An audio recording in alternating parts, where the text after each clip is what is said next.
Hello, everyone, and welcome to episode 4 of Kansas City Public Library's Make, Do, Tell story. All right, last week at the end of the episode, I told you I was going to tell you a fairy tale, like a traditional fairy tale or folk tale. I can't remember exactly what I said, but one of those two. And so I was going through them in my head and then online and through books that I have. And I decided that today I want to tell Stone Soup. And I hope that you're familiar with this story. If not, you will be, again, by the end of this session. The thing about Stone Soup and research is I found one source that said it's not a traditional tale. It's just something somebody wrote down and then started sharing, and then it became more of an oral tale. Whereas we think of fairy tales and folk tales as part of the oral tradition that then got written down. As part of the oral tradition, you can find them all over the world in various forms. And we've talked about that already. Lots of different stories. So I found lots of different versions of Stone Soup.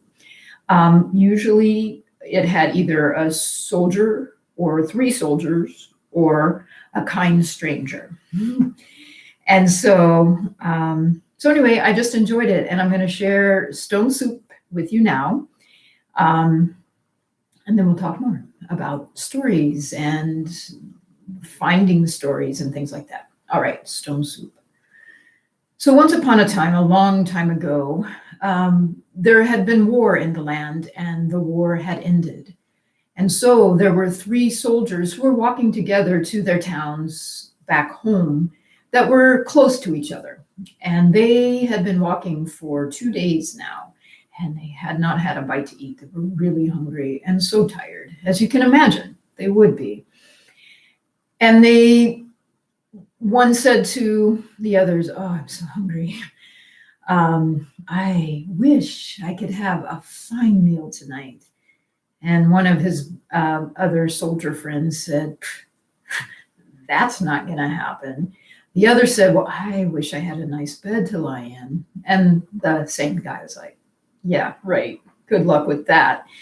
But they kept walking, and soon they saw lights up ahead, a little village. And now their hopes began to rise. Surely the villagers would take them in and feed them and give them a place to sleep, for they had been fighting this war on behalf of their country. And so when I don't know, somebody saw them coming who lived in the village and went back really quickly and could walk much faster because they'd been eating and had more energy. And so they let the people in the town know that there were more soldiers on the way, because these were not the first soldiers who had come through. And the villagers said to themselves, "We have so little, and we are afraid of going hungry ourselves, and these soldiers are always hungry." So every one of them set about, and they took all their food and they hid it in various places around their house, some down in the basement, some under the bed, and all of their potatoes and carrots, everything that they had just harvested because it was that time of year. Onions, they had cabbages and that kind of thing. They had grain like barley. And they also had meats that they had curing. And we talked about curing meats in the Jack tale that I told you, Lazy Jack. So anyway, going back to our story. So they hid all that food. And by the time the soldiers came stumbling in, everything was gone. Their pantries were empty so that they could prove it. We don't have enough to feed our own children. And so the 3 soldiers, they knocked on the first door and they said, "Please, may we have a bite to eat? We are coming home from war and we're hungry." And the first villager's house that they came to opened the door and said, "No, I don't have anything. We have barely enough to feed our children." And they shut the door, boom, right in their face. And so they trudged on to the next door, knocked again. The door opened. The same story. Just something, a scrap from your table. "We are so hungry, we have not eaten in 2 days." And the villager said, "We have barely enough to feed our children. Go on with you." You are not welcome here. And boom, they shut the door right in the faces of the soldiers, and on to the next house, and the same thing happened, and on to the next, and on to the next. And finally, the 3 soldiers gathered in the village square, and they thought to themselves, whatever can we do? We feel that they must have something that they could feed us. We were welcoming scraps, just scraps, maybe that they would feed to their pigs, because we know that they have pigs and cows and things. We did not ask for much. And one of the soldiers said, I have an idea. Let's see, right here in this very, very spot, there is a big kettle, a kettle at our feet. Let us go to the well, which is right there, and take the bucket and begin to fill this pot. And we will make stone soup. And each of them went and found a stone that they washed at the well. And then they placed into that big cast iron pot, big pot. And they began to lift that had a little crank like this, and it lifted the water bucket up. And then they were able to put it into the bucket right there, and then into the big pot. And they kept filling and filling and filling. And pretty soon the villagers became curious, and they came out of their houses and gathered in little groups watching. And finally, one of the children said, "What are you doing?"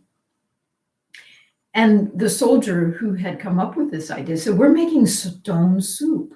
We're so hungry, and you had this kettle just sitting here and the water, and we're grateful to you for these things. And we each found a stone. It's going to be amazing because we have 3 different stones to flavor our soup." And the people gathered around as they lit the fire underneath, and that water began to boil. And one of the soldiers leaned forward and sniffed, and he said, "Oh, this stone soup smells so good. I can hardly wait." And the villagers were coming closer and closer around them. And the other said, "Oh, you are right. This smells so good. But I have never had stone soup, but what a little cabbage made it taste even better." And one of the villagers said, "Well, I think maybe I could find just a small cabbage." And she went running off back to her house, and she pulled out 3 nice-sized cabbage heads, and she brought them back. And the soldier's eyes lit up and said, "Oh, this is going to be even better than it was going to be before." And he chopped up that cabbage and added it into the soup. Another one began to stir a little bit with the ladle that was there beside the kettle, stirring and smelling.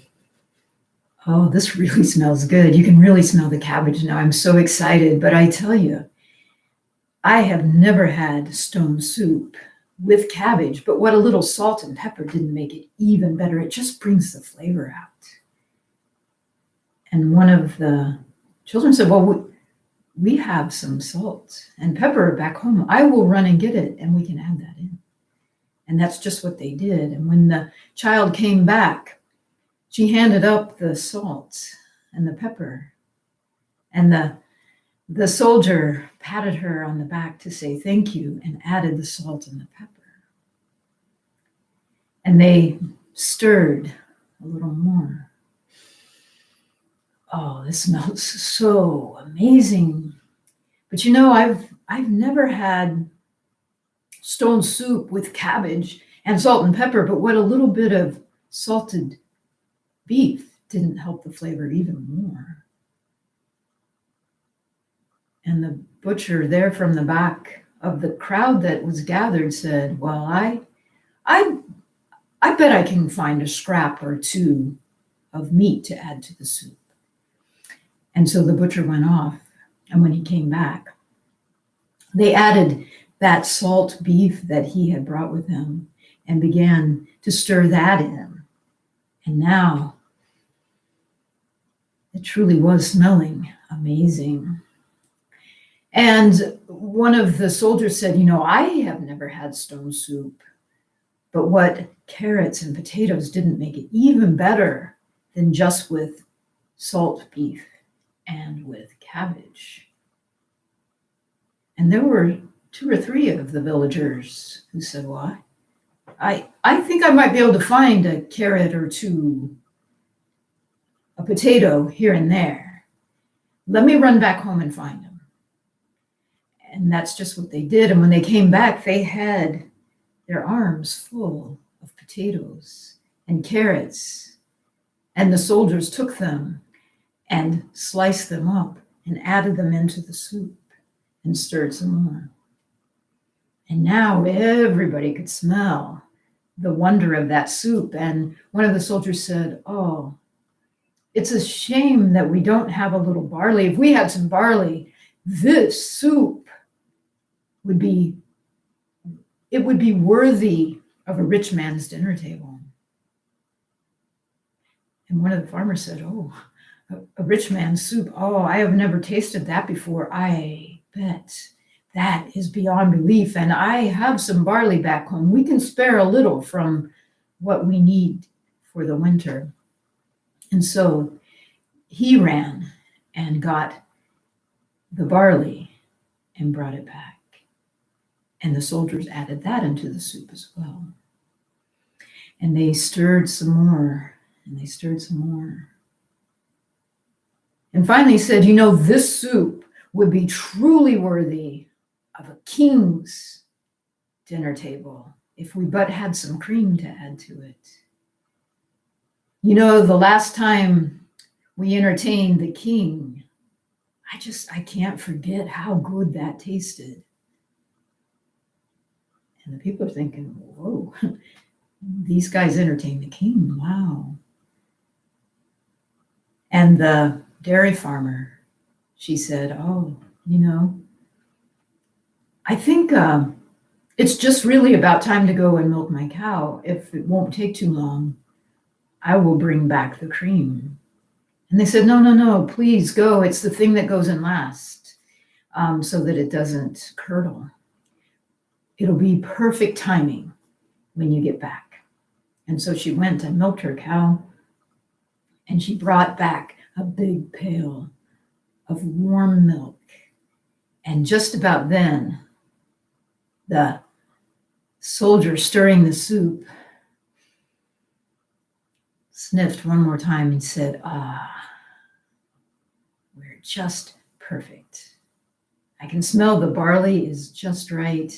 And they had taken that ladle and tested it. And sure enough, it was just the right amount of chewiness. The carrots were tender. The potatoes were tender.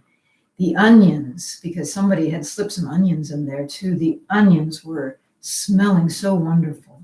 And the meat had all fallen to pieces. Perfect timing. Here, come forth. You can add the milk yourself. And that's exactly what she did. And so they finished stirring and said, now everyone will be able to taste the stone soup. But first, we must find some tables to lay it out so that we all might dine in comfort. And in no time, the townspeople had brought tables and laid them out, and they had brought benches for people to sit on. And the baker had gone back to the bakery, and they had brought back loaves of bread, because everybody knows that stone soup tastes even better when you have bread to eat it with. And so the whole village sat down, the soldiers among them, and they all brought their utensils, and everybody had a bowl and a spoon with which to eat. And they ate together. And they told stories while they ate. And they told jokes. And the soldiers had a couple of jokes that the town people had never even heard before. And when they were all done, they moved the tables to the side, and the musicians came out with their instruments, and they began to play, and everybody danced long into the night. And when they all grew too weary to dance and were so full that they could not have eaten another bite. They invited the 3 soldiers to their homes, 3 different homes, and gave them their best beds because the feast that they had provided that night, they stone soup, which the village had never experienced before, brought them so much joy. They gave them their best beds, and everybody gathered that next morning to send the soldiers on their way to their own homes, grateful for the night that they had had together, knowing that they would be fixing stone soup many, many more times. And that is the story of stone soup. So, thank you for listening. Now, this one, for sure, you can find all over the internet. We have tons of different versions of it in book form at the library.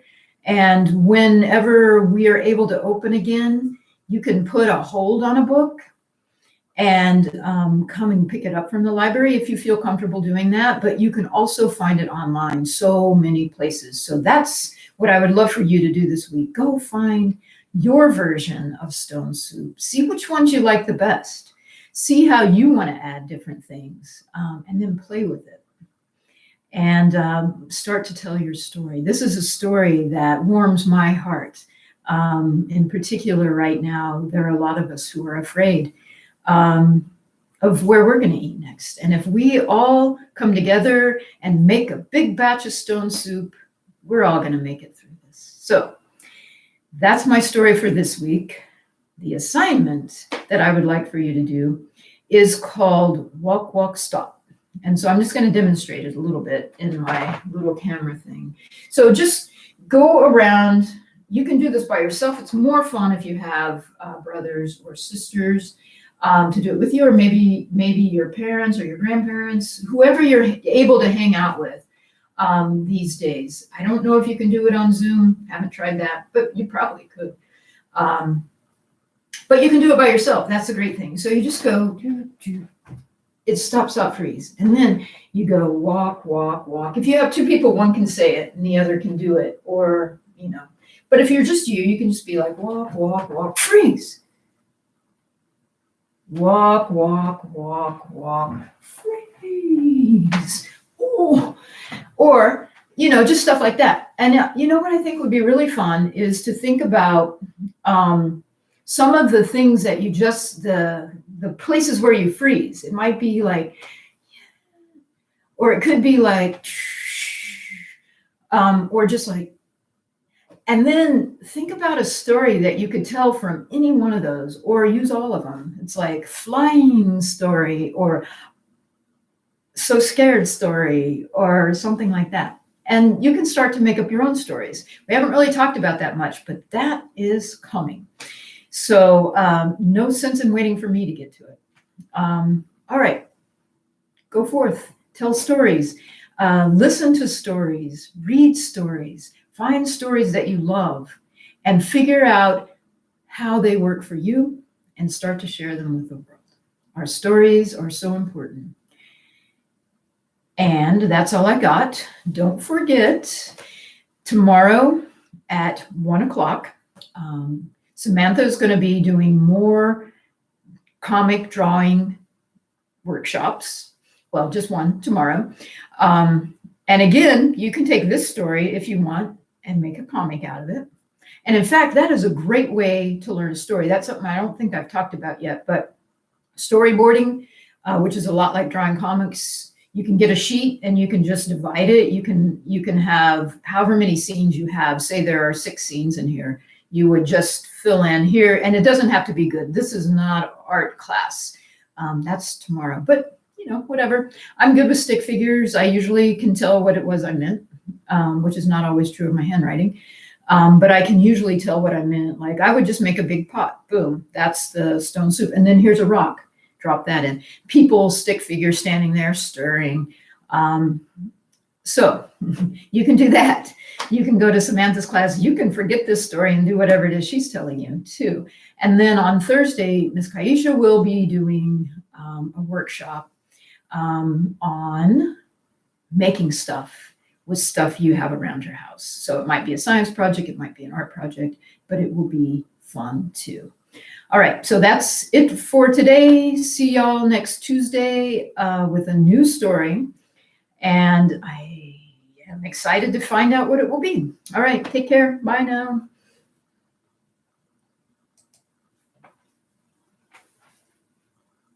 Oh, I'm streaming.